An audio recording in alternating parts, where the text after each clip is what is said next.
Oi, Lindinha, bom dia. Tudo bem, Lindinha? Lindinha, aquela missão de enviar o link lá no grupo. Bom dia, DJ. Tudo bem? Bom, menina, saber que não estou só por aqui. Ô, Lindinha, obrigada. Obrigada mesmo. A gente espera um pouquinho e a gente já começa, né? Bom dia, Maria Marques, tudo bem? Vamos começar? Vamos, né, gente? Bora orar? Pai Celestial, Deus de bondade e misericórdia, gratidão a Ti, Senhor, pela oportunidade de termos alcançado mais esse dia com vida e com saúde, meu Deus. Obrigada, Senhor, porque o Senhor é maravilhoso, é bondoso.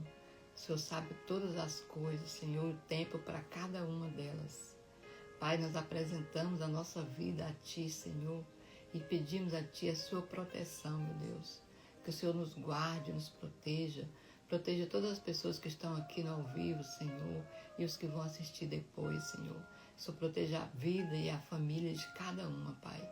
Eu te peço também, Senhor, que o Senhor abençoe a minha vida e a minha família, Senhor. Me proteja, Pai.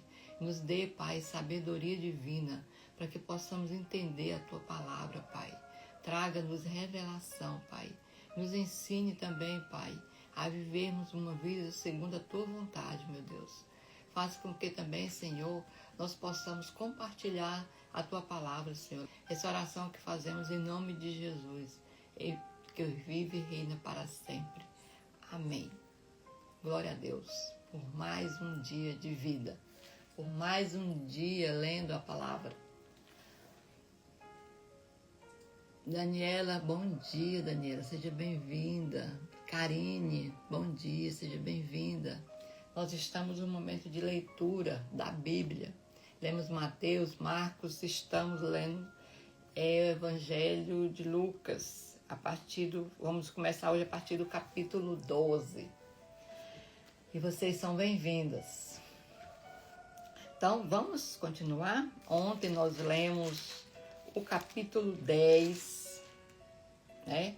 Lemos o 10, onde Jesus enviou, né, os 70, e lemos também, falamos ontem sobre a parábola do bom samaritano, conhecemos ontem, lemos, né, sobre a parábola do bom samaritano, aquele que não só está lá dentro da igreja, mas aquele que pratica o bem, que cuida do próximo, né? Lemos também sobre a casa de Marta e Maria, né? Fechamos ontem Marta e Maria. E fomos para o capítulo 11. Jesus ensina sobre a oração. Falou sobre a oração, falou sobre o perdão também, né? Que nós precisamos perdoar para sermos também perdoados, né? Jesus e Beelzebul, que aqueles fariseus falavam que Jesus fazia aqueles milagres, mas não era por Deus, falavam que ele fazia por Beelzebul, né? E o sinal de Jonas, que Jesus ele se expressou, né, com aqueles fariseus, falou que o único sinal que ele ia dar para aqueles que pediram um sinal de Jesus que era o sinal de Jonas, né? Que nós falamos, né, que Jonas ficou 3 dias dentro da barriga de um peixe grande, né, de uma baleia. E Jesus também, fazendo essa analogia, Jesus também ficou 3 dias, né, na terra, sepultado, né? E no 3º dia ele ressuscitou. E ele falou também que aqueles homens, né, que Jonas pregou lá em Nínive, eles se arrependeram dos seus pecados. Ouviu Jonas e se arrependeu dos seus pecados. E Jesus colocou que hoje que ele estava lá e aqueles homens não estavam querendo ouvi-lo e também não estavam arrependendo dos pecados, né? Lemos também ontem sobre a lâmpada do corpo, né? Que os nossos olhos é a lâmpada do nosso corpo. Nós precisamos cuidar do para onde nós estamos levando nossos olhos, né?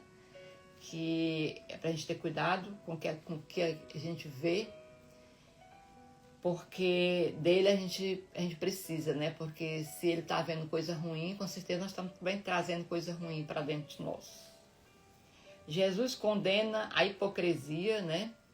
Dos fariseus e dos peritos da lei. Ele coloca que tudo vai ser revelado, né? O que está dentro vai ser revelado, o que está fora. Pois a gente só revela aquilo externo do que está dentro, né? Não tem como a gente expressar uma coisa sendo que a gente por dentro é outra, né? Então Jesus quis chamar a atenção disso, para a gente ter cuidado, para cuidado interno, né? Não ficar preocupado com a aparência, mas sim a gente viver aquilo que a gente acredita, né? Não é a gente acreditar uma coisa e viver outra, né? Que a aparência não significa que a gente está vivendo um caminho conforme a vontade do Senhor. O que importa é o coração, porque Jesus, ele vê não só o humano da pessoa, mas ele vê também pensamentos, a fé, né, de cada um.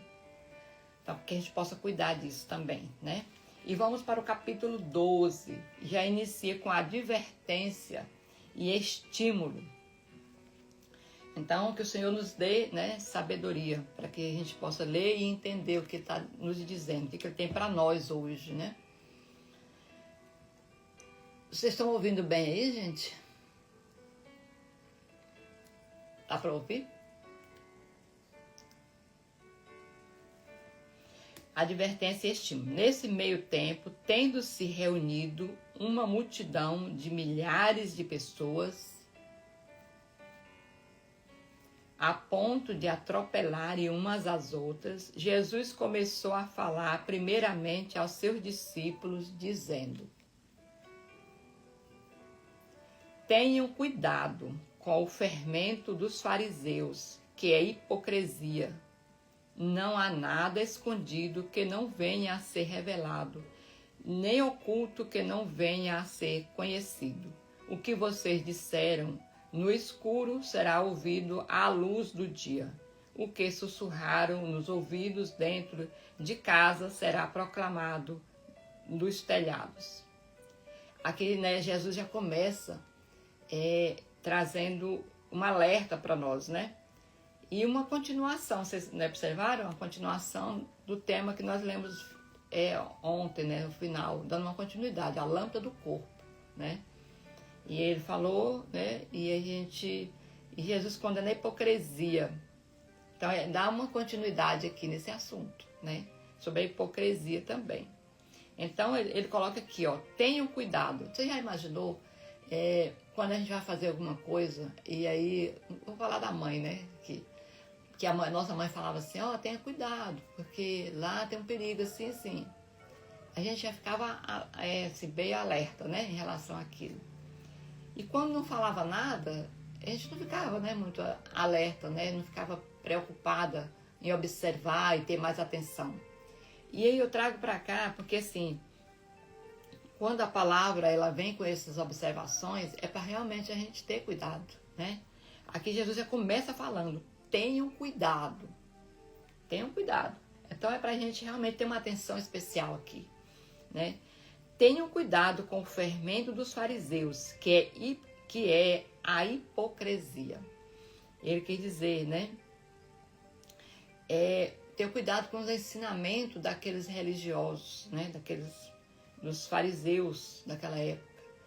Porque eles ensinavam uma coisa, mas faziam outra. Eles procuravam dificultar muito a vida das pessoas, né? Com os ensinamentos deles. Obrigada, Maria Marta, pelo retorno. Obrigada, meninas, pelo retorno. Então, e hoje o que acontece? Hoje também, né? Para a gente ter cuidado também com isso, com os ensinamentos, né? O fermento aqui, ele quer dizer isso. Se você prega uma coisa que fala, né, traz um ensinamento para alguém, aí você vai passar para frente, né? Eu faço isso, passo para frente. Então, isso vai crescendo. De repente, a palavra foi pequena, mas você vai espalhando e ela vai crescendo como um fermento, né? Ela contamina a massa. Então, Jesus chama muita atenção para isso. A hipocrisia era o quê? Eles viviam uma coisa, né? Mas pregava outra. A prática deles não era condizente com o que eles pregavam. Então eles queriam que as pessoas cumprissem uma lei que era impossível de cumprir, né? Mas eles mesmos não cumpriam. Então eles forçavam, né, as pessoas a fazer algo que era praticamente impossível. E Jesus veio para aliviar aquilo, para tirar aquele fardo pesado, né? Tanto que tem passagem que fala assim: venham a mim, né, todos aqueles que estão cansados, que o meu fardo é leve. E é justamente isso que Jesus está nos dizendo, que o fardo dele é leve. E os ensinamentos, né, a palavra de Deus não deve ser um peso, deve ser um alívio, né, para todos. Então ele diz, né, não há nada escondido que não venha a ser revelado. Porque Jesus, Deus, ele conhece o nosso interior, ele sabe os nossos pensamentos. Então nada que tenha dentro, né, nosso, que a gente acha que está escondido, vai ficar escondido para sempre. Ele vai ser revelado, porque o Senhor ele sabe, o Senhor conhece. Não tem nada, nenhum pensamento nosso fica escondido. O Senhor sabe de tudo. Então, eu digo a vocês, meus amigos, que não tenham medo dos que matam o corpo e não mais podem fazer depois. Eu, porém, mostrarei a quem vocês devem temer. Temam aquele que, depois de matar o corpo, tem autoridade para lançar vocês no inferno. Sim, digo a vocês, a este vocês devem temer. Não se vendem 5 pardais por 2 asas. Contudo, nenhum deles é esquecido por Deus. Até os cabelos da cabeça de vocês estão todos contados. Não tenham medo, vocês valem mais do que muitos pardais. O Senhor está dizendo aqui que a gente não deve se preocupar com essas coisas que naquela época era cobrado, né? Porque naquela época tinha aquele ensinamento duro. Trazendo para hoje, o Senhor está querendo nos dizer o seguinte: não se preocupe com o que esses homens da lei estão trazendo e que vocês tenham dificuldade de cumprir. Se preocupe com Deus. Ele está querendo que a gente não se preocupe com o ensinamento do homem em si. Que a gente, ao conhecer a palavra, nós temos que preocupar com Deus. É Ele que tem o poder de, depois da gente morrer, ser lançado no inferno. Aquilo disse, né? Não se preocupe com isso. Com quem mata o corpo e depois não pode fazer nada. Quer dizer, o homem pode matar o outro, mas depois de morto ele faz o quê? Né? Com o espírito daquele homem. Não faz nada. Ele não pode fazer nada. O homem pode ser tão mau a ponto de matar o outro. Mas passou daí, acabou. E Deus não. Deus, depois da morte, ele ainda tem poder sobre nós. Ele tem o poder de lançar no inferno. Tá claro aqui, né, gente? Olha, vou ler novamente esse pedacinho. Eu digo a vocês, meus amigos, que não tenham medo dos que matam o corpo e nada mais podem fazer depois. Quer dizer, o homem, né? O homem pode fazer isso, pode matar, mas depois acabou. Eu, porém, mostrarei a quem vocês devem temer. Temam aquele que, depois de matar o corpo, tem autoridade para lançar vocês no inferno. Então, é essa a atenção que o Senhor nos chama. Que a gente tem que obedecer a palavra dele, não mais o homem. Sim, digo a vocês, a este vocês devem temer. Não se vendem 5 pardais. Então, ele está dizendo, né, que até os cabelos da nossa cabeça, ele cuida, ele sabe. Então, o Senhor está dizendo, não se preocupe. Se ele se preocupa com os pardais, com os pássaros, imagina com nós. Conosco, ele sabe todos os detalhes, toda a nossa necessidade. Até quando cai um fio de cabelo da nossa cabeça, o Senhor está sabendo. Ele disse aqui, né? até o cabelo da cabeça de vocês estão todos contados. Então, para a gente ficar tranquilo, né? Porque quando a gente entrega a vida a Deus, a gente confia nele, Ele está cuidando de nós, até dos nossos cabelos. Eu digo a vocês que todo aquele que me confessar diante dos homens, também o Filho do Homem o confessará diante dos anjos de Deus. Aquele, porém, que me negar diante dos homens, será negado diante dos anjos de Deus. Todo aquele que disser uma palavra contra o Filho do Homem será perdoado. Mas a quem blasfemar contra o Espírito Santo não será perdoado.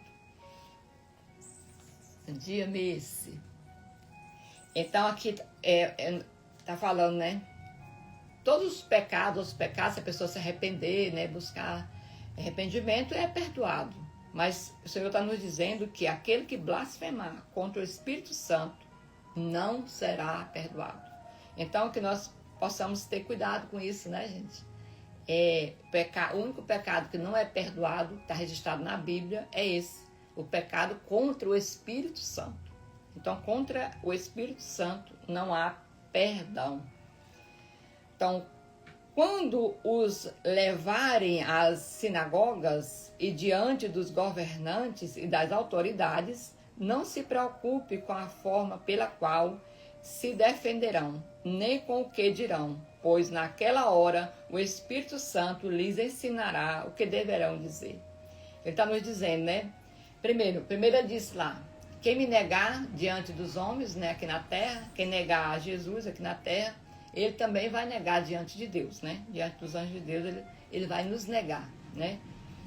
Mas lá embaixo ele fala assim, mas aqueles, né, que levar a palavra dele, foi julgado, né, foi levado, né, a justificar, né, porque está falando da palavra do Senhor, que essas pessoas não se preocupem com o que vão dizer para se defender, porque vai ter o Espírito Santo conosco, né, para que o Espírito Santo vai nos dar sabedoria, vai nos dizer o que nós vamos falar para nos defender. Então não vamos nos preocupar, né? Quando os levarem às sinagogas e diante dos governantes e das autoridades, não se preocupe com a forma pela qual se defenderão. Tem outra versão bíblica que fala assim, né? Inclusive nós lemos dela, que fala assim, quando vocês forem julgados por meu nome, né?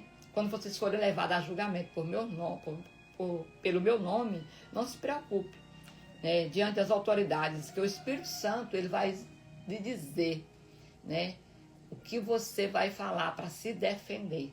Então que a gente não se preocupe, né? Não se preocupe com a forma pela qual se defenderão, nem com o que dirão, pois naquela hora o Espírito Santo lhes ensinará o que deverão dizer. Então tá certo isso, né, gente? Que possamos estar confiantes no Senhor.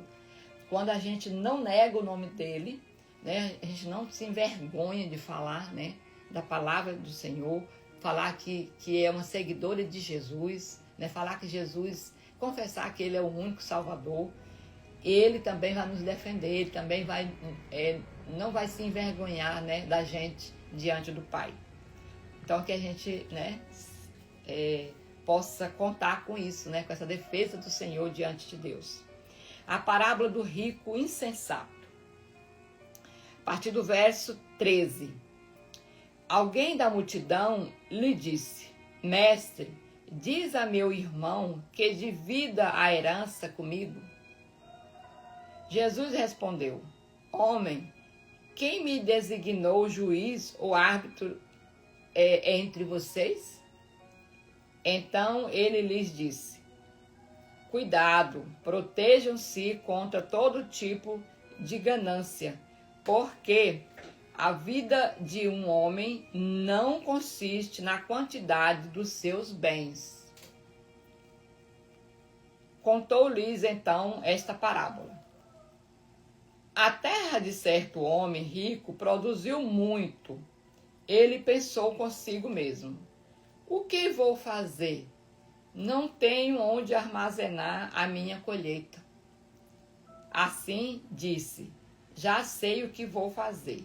Vou derrubar os meus celeiros e construir outros maiores.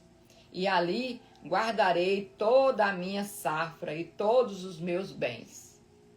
E direi a mim mesmo: você tem grande quantidade de bens armazenados para muitos anos. Descanse, coma, beba e alegre-se. Contudo, Deus lhe disse: insensato, esta mesma noite a sua vida será exigida. Vou ler novamente, gente. Esta mesma noite a sua vida será exigida. Então, quem ficará com o que você preparou? Assim é como aquele que acumula tesouros para si, mas não é rico em relação a Deus. Aqui, muitas pessoas trazem essa passagem para condenar a riqueza, para condenar dinheiro, mas não é isso que o Senhor está nos dizendo, né? De forma alguma. Aqui está dizendo que aquele homem ele estava preocupado só em adquirir bens para ele, para si, né? Aqui ele fala várias vezes, né? Assim disse: já sei o que vou fazer, tarará, que grande quantidade de bens armazenados.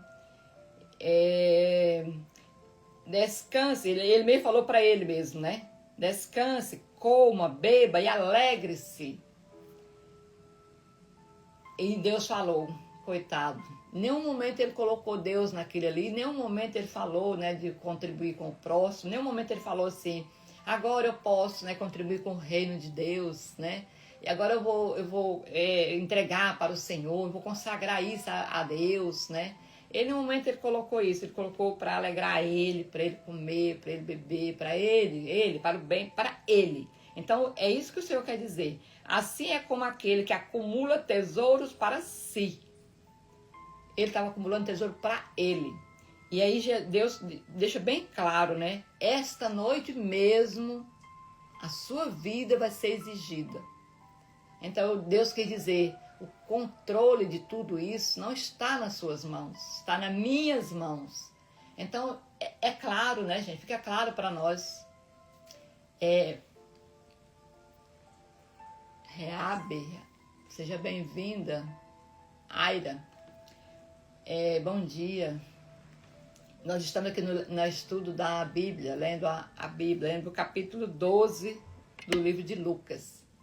Então, ele quis dizer isso. Nós não temos controle de nada. Nada. A gente pode ser trilionário. Mas se nós não temos Deus, nós não temos nada. Para Deus, os nossos bens não definem quem somos, né? Para o reino de Deus, o que define é a nossa entrega a Deus. É a nossa obediência a Ele, né? E aí Deus, se a gente tiver em obediência ao Senhor, é claro que os nossos recursos, né, tudo que a gente tem, está a serviço do reino. Não significa que não vamos ter nada, de forma alguma. Deus quer que seus filhos estejam prósperos, sim. Deus não quer que nós passemos por dificuldades, né? Que a gente passa fome, que a gente passa dificuldade financeira. Deus não quer isso, não, de forma alguma. Deus quer que nós sejamos prósperos, mas que nós sejamos próximos tendo primeiro, né, o reino de Deus, nós sendo obediente a Deus, colocando nossos bens a serviço do Senhor, ajudando ao próximo, né? Ajudando na igreja onde a gente congrega, para que ela cresça, para que o ID do Senhor vai a mais pessoas, né? Contribuindo para que outras pessoas também sejam beneficiadas, né? É nesse sentido. Não que seja para si, né? Então, o Senhor nos chama a atenção em relação a isso. Não que ele seja contra, né, os bens, né? Então, por isso que é colocada a parábola do rico insensato. Então, existe o rico sensato também, né? Então, mas aqui é o rico insensato. Que nós sejamos ricas e ricos sensatos, né, gente? Não se preocupem. Também é um chamado do Senhor para nós, né? Aqui a partir do verso 22. Então Jesus disse aos seus discípulos: por isso digo a vocês que não se preocupem com a própria vida, quanto ao que comer, nem com o corpo, quanto ao que vestir. A vida é mais importante do que a comida, e o corpo é mais importante do que a roupa. Observe os corvos, não semeiam nem colhem, não têm armazéns nem celeiros. Contudo, Deus os alimenta. Deus tem muito mais valor. Vocês têm muito mais valor do que as aves. Quem de vocês, por mais que se preocupe, pode acrescentar uma hora que seja a sua vida? Nossa, isso aqui, gente, quando eu leio esse negócio aqui, eu falei, Jesus do céu. Presta atenção. O que adianta, né? A gente ficar preocupado com tanta coisa, ansiosa, não dormir à noite, porque amanhã eu tenho uma reunião, amanhã eu tenho que fazer isso, amanhã eu tenho que fazer aquilo, tal. Se nós não temos controle, nem se nós vamos chegar lá naquele dia. Aqui ele fala, o que adianta você ficar despreocupado se você não pode acrescentar nenhuma hora na sua vida, na nossa vida? Então aqui, essa passagem aqui, o Senhor está nos dizendo que nós precisamos ser dependentes dele, né? Não significa que não vamos trabalhar mais, né? Ficar só deitado lá esperando as coisas caírem nos nossos braços, de forma alguma. Nós precisamos sim trabalhar. Mas ele está falando aqui que a gente não precisa ficar ansioso, com ganância, né? Para juntar muita coisa, para fazer muita coisa, ansioso. Não, porque nós não temos controle, nem autoridade para aumentar nenhum minuto da nossa vida. Então não adianta. O que nós precisamos fazer é ser entregue a Deus, né? A Ele. É Ele que é o mestre, é Ele que é o dono da nossa vida. Então, visto que vocês não podem sequer fazer uma coisa tão pequena, por que se preocupar com o restante? Né? Observe como crescem os lírios do campo. Eles não trabalham nem tecem. Contudo, digo a vocês que nem Salomão, em todo o seu esplendor, vestiu-se como um deles. Se Deus veste assim a erva do campo, que hoje existe e amanhã é lançada no fogo, quanto mais vestirá vocês, homens de pequena fé. Portanto, não busque o que comer ou beber, não se preocupe com isso, pois o mundo gentil é que corre atrás dessas coisas. Mas o Pai de vocês sabe que precisam delas. Busquem, pois, o reino de Deus, e essas coisas serão acrescentadas a vocês. Então, o Senhor aqui quer dizer, Ele só está mudando a ordem, né? Porque eu, particularmente, sempre busquei primeiro as coisas. Sempre busquei primeiro o vestir e o comer. Levantava cedo, corria, organizava as coisas, o menino ia para o serviço, trabalhava. Aí, às vezes, quando eu lembrava do Senhor, era à noite, hora de dormir. Aí, orava ali rapidinho, né? No começo era um Pai Nosso ali, nem sabia direito o que eu estava falando. Eu repetia aquelas palavras e pronto. No outro dia, levantava, às vezes, né, quando não estava atrasada, rezava novamente o Pai Nosso, né? Sem saber nem o que eu estava falando. Nem sabia, realmente eu não sabia. E eu não estava buscando o reino de Deus, não estava colocando primeiro Deus nesse tempo, de forma alguma. Eu estava só seguindo um ritual, né? Uma prática ali, um ritual automático, eu estava vivendo no automático. E quando a gente passa a conhecer a palavra de Deus, começa a ler, começa a entender, a gente começa a perceber que não é isso, né? A gente primeiro precisa realmente ter um relacionamento com o Senhor. Não é precisa ficar falando palavra repetida. Você precisa falar com Ele, conversar mesmo com Ele, né? Entregar a sua vida a Ele, né? Agradecer ao Senhor. Ter esse momento, né? Seu e dele. Ler a palavra, né? Tirar um momento para você ler a palavra no começo do seu dia e no final dele também. Então, tudo que a gente for fazer, a gente consagrar ao Senhor, né? Porque a gente não faz nada nesse mundo, nada, mas é nada mesmo, se não for da permissão dele. E aí tem pessoas que falam assim, como é que tem pessoas aí que nem é cristão, né? Não tem Deus, né? Tem outros deuses que não tem nada a ver com Jesus e são prósperas. Tem muito dinheiro. Gente, o reino de Deus não se resume em dinheiro, né? Tem muitas pessoas que de fato têm muito dinheiro, mas não tem a paz de Deus, não tem a proteção de Deus, nem tem controle da vida dele também não, né? E com certeza a salvação também não, os bens dele não compram a salvação também. E nós estamos querendo, quando a gente fala de prosperidade, nós estamos querendo, quando é uma prosperidade conforme a vontade do Senhor, é completa, né? Tem a paz, tem a saúde, Deus supre todas as nossas necessidades, né? Então, é um pacote, né? E muitas vezes você vê pessoas que têm muito recurso financeiro, mas não tem paz, não tem amor, né? Não tem alegria interna. Então, nós buscamos, não é isso, nós buscamos uma paz em Deus. Não tenham medo, pequeno rebanho, pois foi do agrado do Pai. Isso é a partir do verso 32, tá, gente? Dando continuidade aqui. Agrado do Pai, dá o reino a vocês. Então, Deus tem prazer em dar-nos o reino dele para nós, né? Ele tem prazer. E olha, imagina aí, fica só para imaginar como que é esse reino, né, de Deus. Vendam o que têm e deem esmolas. Façam para vocês bolsas que não se desgastem com o tempo. Um tesouro nos céus que não se acabe, onde ladrão algum chega perto e nenhuma traça destrói. Pois onde estiver o seu tesouro, ali também está o seu coração. Essa pessoa que a gente deu exemplo antes, será que quando se tirar todo o recurso dele, vai ficar o quê? Né? E aqui o Senhor está falando, né?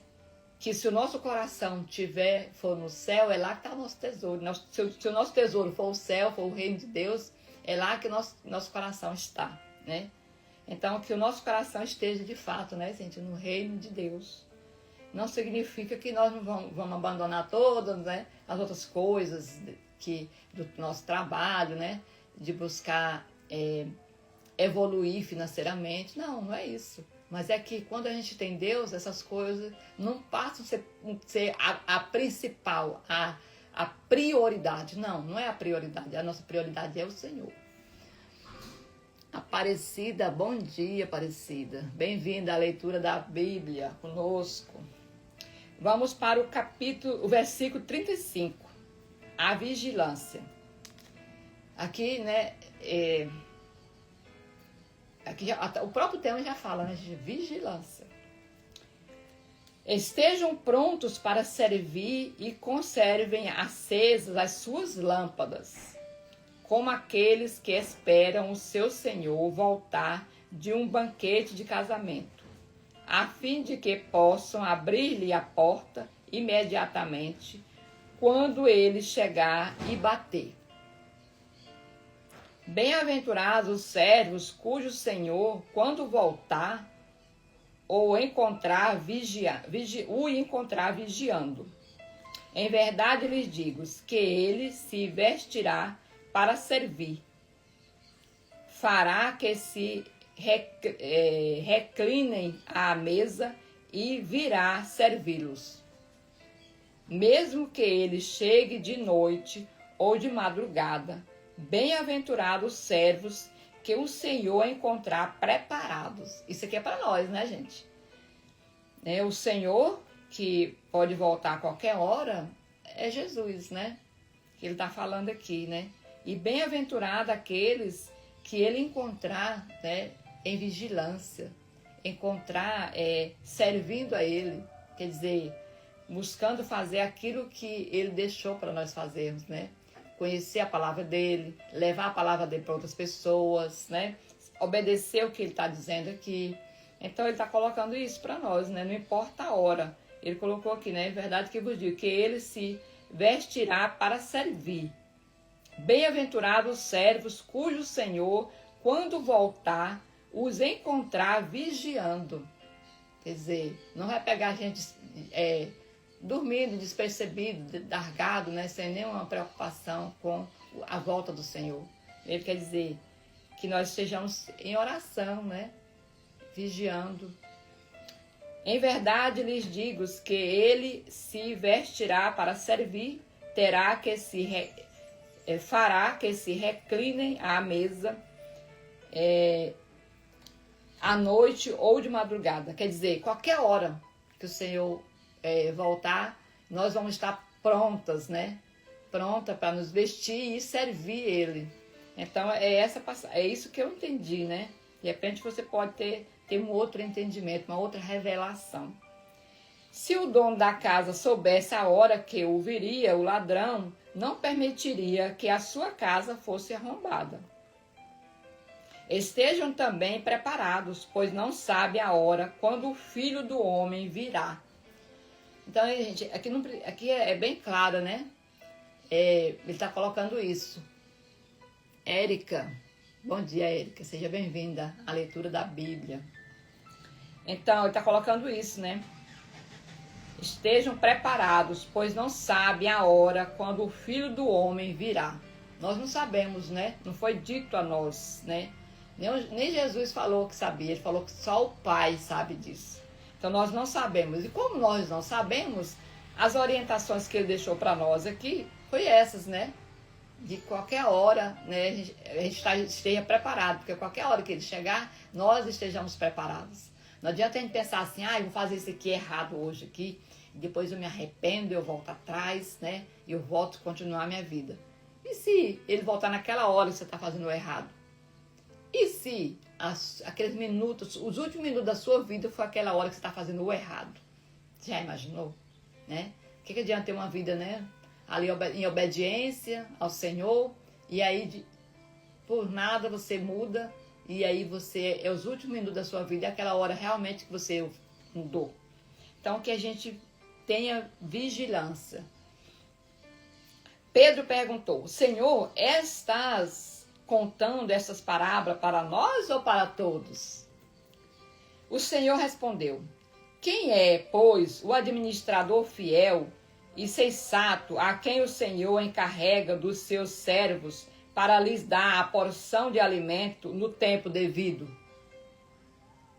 Bem-aventurado o servo, cujo Senhor, quando voltar, o encontrar fazendo assim. Em verdade lhes digo que ele o encontrará de todos os seus bens, que ele encarregará de todos os seus bens.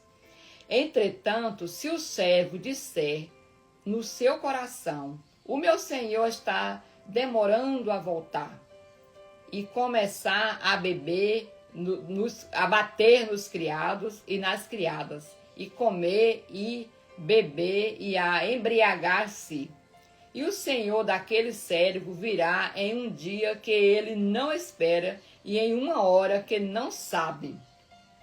Ele o punirá severamente e lhes dará lugar com os infiéis. Quer dizer, não adiantou ele estava bem, cuidando, aí de repente, não, está demorando muito, agora eu vou fazer alguma coisa de errado aqui, né? Eu vou maltratar seus servos, eu vou me embriagar, vou fazer tudo aquilo errado, e aí o Senhor volta e ele será juntado, né, e junto com os infiéis.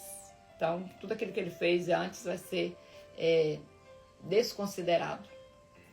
Aquele servo que conhece a vontade do seu Senhor e não prepara o que ele deseja, nem o realiza, receberá muitos açoites. Então, quem conhece, quem sabe já, né, e desobedece, será muito punido. Aquele, porém, que não a conhece e faz coisas merecedoras de castigo, receberá poucos açoites. Por quê? Porque quem conhece mais, né, recebe mais açoite. Você já imaginou? Por quê? Porque assim, quanto mais você conhece a palavra, você conhece Jesus, você conhece, né, a palavra aqui, e mesmo assim, você tendo certeza que você faz o errado, você merece mais punição do que aquele que não teve. Porque, gente, tem pessoas realmente, ele não tem conhecimento da palavra, né? Tem pessoas que moram em locais, né, isolados, né, não tem Bíblia em casa, né, não tem informações. Então ele sabe, ele ouve falar de Jesus, mas ele não tem essa profundidade, né, de como que é. Então, se ele faz coisa errada, ele também vai ser punido, mas é menos do que aquele que conhece, que tem o conhecimento mesmo. Aquele, porém, que não a conhece e a faz coisas merecedoras de castigo, receberá poucos açoites. A quem muito foi dado, muito será exigido. E a quem muito foi confiado, muito mais será pedido. Nossa, isso aqui é pesado, né? Quer dizer, quem domina, quem conhece, a quem está ali, tem realmente se entregado ao Senhor, né? Está ali em obediência, né? Teve a oportunidade realmente de ter uma experiência com Jesus, desse muito é cobrado. É mais cobrado ainda, né? Que você teve a oportunidade de desviar daquilo do errado, né? Divisão em vez de paz. Então, gente, que a gente possa estar em vigilância, né? Buscar sempre obedecer ao Senhor. Não significa que obedecer a Deus é deixar de viver de forma alguma. Obedecer a Deus é viver com segurança, viver em paz, né? Ter a tranquilidade de qualquer hora de falar assim, se você teve um problema de saúde, você não ficar desesperado com medo de morrer, porque você tem certeza para onde você vai. Então você não tem tanto medo. Você tá, claro que a gente teme porque a gente tem família, né? Tem propósito aqui nessa terra. Mas não porque nós temamos do local para onde vamos. Porque quando a gente tem Deus, a gente sabe que está em obediência, nós sabemos para onde nós vamos depois que a gente morrer. Então o medo dele diminui. Divisão em vez de paz. Vim trazer fogo à terra, e como gostaria que já estivesse aceso. Tenho, porém, que passar por um batismo, e como estou angustiado até que ele se realize. Aqui o Senhor fala, dá até meio estranho, né? Vim trazer fogo à terra, e como gostaria que já estivesse aceso. O fogo aqui que Jesus está falando, que logo em seguida ele fala do batismo, né? Também. O fogo aqui que ele está falando da purificação, né? Da transformação do ser humano, né? Que ao conhecer ele, né, Jesus, como único Salvador, que essas pessoas queimem os seus pecados, né? Queimem suas vontades próprias, né? Que esse fogo seja esse fogo para purificar, né? De uma forma que a gente esteja limpo para servir ao reino de Deus. Então, por isso que ele colocou também, né, logo em seguida, como eu gostaria que já estivesse aceso, né? Jesus não está querendo nos matar aqui queimados em fogo, de forma alguma. O Senhor está querendo nos purificar, né, com o fogo do Espírito Santo. Tenho, porém, que passar por um batismo, e como estou angustiado, até que ele se realize. Vocês pensam que vim trazer paz à terra? Não, digo a vocês. Ao contrário, vim trazer divisão. De agora em diante, haverá 5 em uma família, divididas uns contra os outros. 3 contra 2 e 2 contra 3. Estarão divididos pai contra filho e filho contra pai. Mãe contra filha e filha contra mãe. Sogra contra nora e nora contra sogra. Então aqui, gente, é uma passagem também que a gente também acha. Eu achava estranho. Eu lia, eu não entendia muito bem, eu achava meio estranho, né? Aqui fica claro que a questão que nem todos vão aceitar, né, Jesus. E a gente observa hoje, né? Aqui ele está falando que ele veio trazer divisão, por quê? Ele não quer que ninguém fique em cima do muro, né? Ou você é de Jesus, ou você é inimigo dele. Então vai ter casas que vai aceitar, né? E vai ter parentes, né, de seus familiares, que vão aceitar, e aquele que não aceitar vai ser contra aquele que aceitar. Então, ele está falando para nós isso. Vai trazer divisão, porque não tem como comungar da mesma ideia, né, de Jesus contra o inimigo, não tem como. E ele está dizendo isso, vai ser claro, você não tem que ficar morno ali, né, entre um e outro, não. Você tem que se decidir, né? Então, o reino de Deus é isso. Você tem que definir que lado você está. Ou você está com Jesus ou você está contra ele. Então, ele está dizendo isso, né? Tem família, tem irmãos que vão aceitar Jesus. Já tem outro que vai ser contra você porque você está aceitando a Jesus. E isso não foi só naquela época, isso está até hoje, né? Então, tem famílias, tem casa que o seu familiar que não aceita Jesus, ele é contra até você que fala de Jesus, né? E aí, por isso que existe essa divisão que o Senhor está colocando aqui. Ele está nos preparando para isso, né? Para que a gente tenha cuidado, para que a gente não desista, né, da palavra, porque tem um que é contra. Porque se você desiste, você está em cima do muro. E o muro não é de Deus, não. Né? Porque o muro é da dúvida, é do medo, né? Então, esse não é de Deus. Os sinais dos tempos. Jesus disse à multidão: quando vocês veem uma nuvem se levantando do ocidente, logo dizem, vai chover. E assim acontece. Quando sopra o vento sul, vocês dizem, vai fazer calor. E assim ocorre. Hipócritas, vocês sabem interpretar o aspecto da terra e do céu. Como não sabem interpretar o tempo presente? Por quê? Porque não julgam porque não julgam por vocês mesmos o que é justo? Quando algum de vocês for com o seu adversário ao magistrado, faça tudo para se reconciliar com ele no caminho, para que ele não o arraste ao juiz. O juiz o entregue ao oficial de justiça, e o oficial de justiça o lance na prisão. Eu digo que você não sairá de lá enquanto não pagar o último centavo.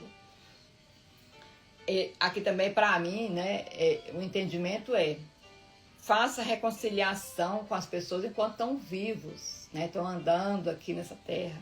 Porque depois que vai para o julgamento, aí é mais difícil, né? Então, enquanto está lado a lado com a pessoa, perdoa, faça acordos, né? Reconcilie, resolva seus problemas, paga suas dívidas, né? Então, resolve tudo isso enquanto está aqui na terra, andando, né, lado a lado. Você tem ali seu inimigo, faça a reconciliação com ele, enquanto é tempo, né? Então, que a gente possa buscar isso, né? Gente, se dá tempo a gente ler o outro, o outro é bem rápido, creio eu, né? Vamos rapidão, que nós lemos só o 12, né, gente? Então vamos ao 13. Arrependimento ou morte. Naquela ocasião, alguns dos que estavam presentes contaram a Jesus que Pilatos misturara o sangue de alguns galileus com os sacrifícios que realizavam. Jesus respondeu: vocês pensam que esses galileus eram mais pecadores que todos os outros galileus por terem sofrido dessa maneira? Eu digo que não. No entanto, se não se arrependerem, todos vocês também perecerão. Então aqui é um chamado, né, para o arrependimento. Se a gente não se arrepender, todos nós, né, todos nós também pereceremos. Aqui está claro. Ou vocês pensam que aqueles 18 que morreram quando caiu sobre eles a torre de Siloé eram mais culpados do que todos os outros habitantes de Jerusalém? Eu digo que não. Contudo, se não se arrependerem, todos vocês também perecerão.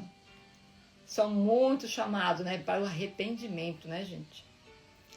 Então, contou esta parábola. Um homem tinha uma figueira plantada na sua vinha.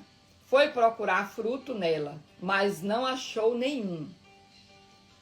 Por isso disse ao que cuidava da vinha: já faz 3 anos que venho procurar fruto nessa figueira e não acho. Corte-a, porque deixá-la ocupar a terra?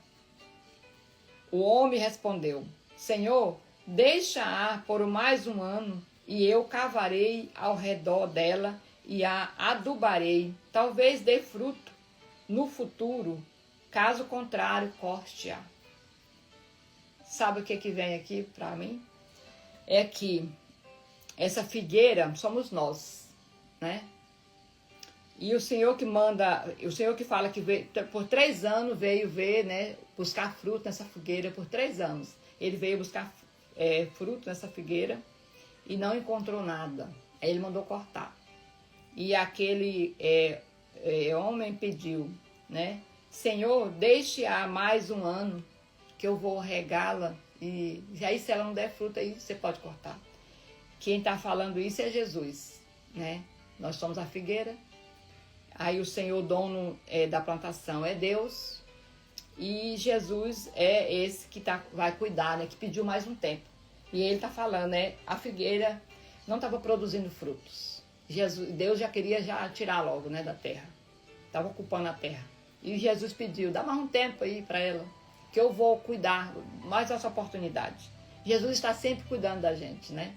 Sempre. Está sempre cuidando de nós. Então, os frutos que o Senhor espera de nós aqui é o que, gente? O arrependimento, que está falando aqui, a passagem que fala de arrependimento, né? Um dos primeiros frutos é o arrependimento, é o amor, é a obediência, né? Então, o relacionamento com o Senhor, é isso que Ele espera de nós. São esses os frutos que o Senhor espera, não é fruto difícil, né, gente? Então, que nós possamos gerar frutos, que o Senhor possa nos encontrar, né? Quando Ele nos procurar, ele encontre fruto em nós. É o amor ao próximo, né? Tudo aquilo que a gente já vem falando, né? Nessas leituras, que a gente continue gerando frutos. Então, Jesus cura no sábado. A partir do verso 10. Certo sábado, Jesus estava ensinando em uma das sinagogas. E ali estava uma mulher que tinha um espírito que a mantinha doente. Havia 18 anos. Eu vou ler bem aqui só esse comecinho, para não ficar presa a ele, tá? Porque ele está me chamando a atenção. Preste atenção, gente. Ó. Certo sábado, Jesus estava ensinando em uma das sinagogas. E ali estava uma mulher que tinha um espírito. Ela tinha um espírito que a mantinha doente. Havia 18 anos. Essa mulher estava doente, porque ela tinha um espírito que fazia ela ficar doente. Então, mais um alerta sobre isso, né, gente? Nós lemos lá atrás que tinha um espírito que mantinha uma pessoa cega, né? Isso que era cega. Aqui já tem um espírito que mantém uma pessoa doente. Nós vamos ver que doença era essa, né? Ela andava encurvada e de forma alguma podia endireitar-se. Então, de coluna, né? Ela tinha um problema na coluna. E esse problema dela era um espírito. Ao vê-la, Jesus chamou-a à frente e lhe disse: Mulher, você está livre da sua doença. Então impôs-lhe as mãos, imediatamente ela se endireitou e passou a glorificar a Deus.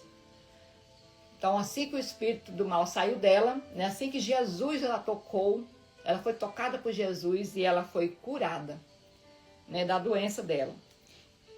Indignado porque Jesus havia curado no sábado, o líder da sinagoga disse ao povo: há 6 dias em que se deve trabalhar. Venham para ser curados nesses dias, não no sábado. Olha só, o religioso, né? Preocupado com o sábado, e não com o ser humano, né? E Jesus estava preocupado com aquela mulher que estava presa ali.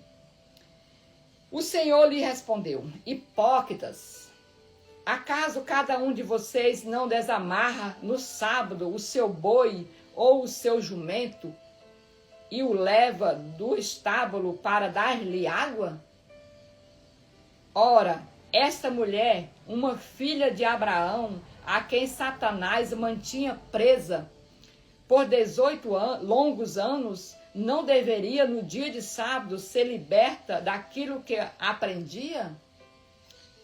Tendo dito isto, todos os seus oponentes ficaram envergonhados, mas o povo se alegrava com todas as maravilhas que ele fazia. Jesus aqui, nessa parábola, ele fez uma comparação. Não sei se vocês observaram. Jesus comparou, né? Quem de vocês, né, não tendo seu animal, né, aqui preso, e no sábado não vai lá, não desprende seu animal e leva ele para beber água? Ele quis dizer, aquela mulher estava presa à linha do Satanás, né, há 18 anos presa. Por que ele não poderia fazer isso, libertar aquela mulher? Assim como ele também libertava os seus animais, soltando o cabresto deles e levando para beber água. Então Jesus fez uma analogia aí, né, da prisão, daquele cativeiro que aquela mulher vivia, e da prisão que os animais vivem também presos ali, né, sendo proibido de beber a água, de comer, porque está preso, né? Então o dono dele solta, vai lá e solta, ele vai lá, bebe água, come, está liberto. E assim Jesus fez, né? Jesus como nosso libertador, né? Ele viu aquela mulher daquele jeito, ele foi lá e libertou ela. Então, as parábolas do grão de mostarda e do fermento. Aí, vamos concluir, gente. Verso 18. Então Jesus perguntou, a que se assemelha o reino de Deus? A que o compararei? Este se assemelha a um grão de mostarda, que um homem semeou na sua horta. Ele cresceu e se tornou uma árvore, e as aves do céu fizeram ninhos nos seus ramos. Mais uma vez, ele perguntou, a que compararei o reino de Deus? É como o fermento que uma mulher pegou e misturou com 3 sacos de farinhas e toda a massa ficou fermentada. Então aqui Jesus falou, né? O reino de Deus é comparado a uma semente de mostarda. É pequenininha, muito pequenininha, mas ela pode se tornar uma árvore frondosa e acomodar várias aves. Então ele quer dizer, o reino de Deus, a palavra do Senhor, por muito pequena que seja, que sai de uma pessoa, né, obediente a Ele, e ela pode sim se tornar algo grandioso, porque ela vai passando de pessoa para pessoa e vai acomodando, né, beneficiando muitas outras pessoas, libertando muitas outras pessoas, né? Quer dizer, ele quer dizer, não despreze as pequenas coisas para o reino de Deus. Se é para o reino de Deus, não pode ficar presa em nós, tem que ser lançada, tem que ser plantada, como ele colocou, né, que a semente foi plantada. O reino de Deus assemelha a uma semente de mostarda que é plantada em uma horta. Então a palavra do Senhor, ela não deve ficar guardada com a gente, ela deve ser propagada, ela deve ser compartilhada para crescer como aquela árvore, né?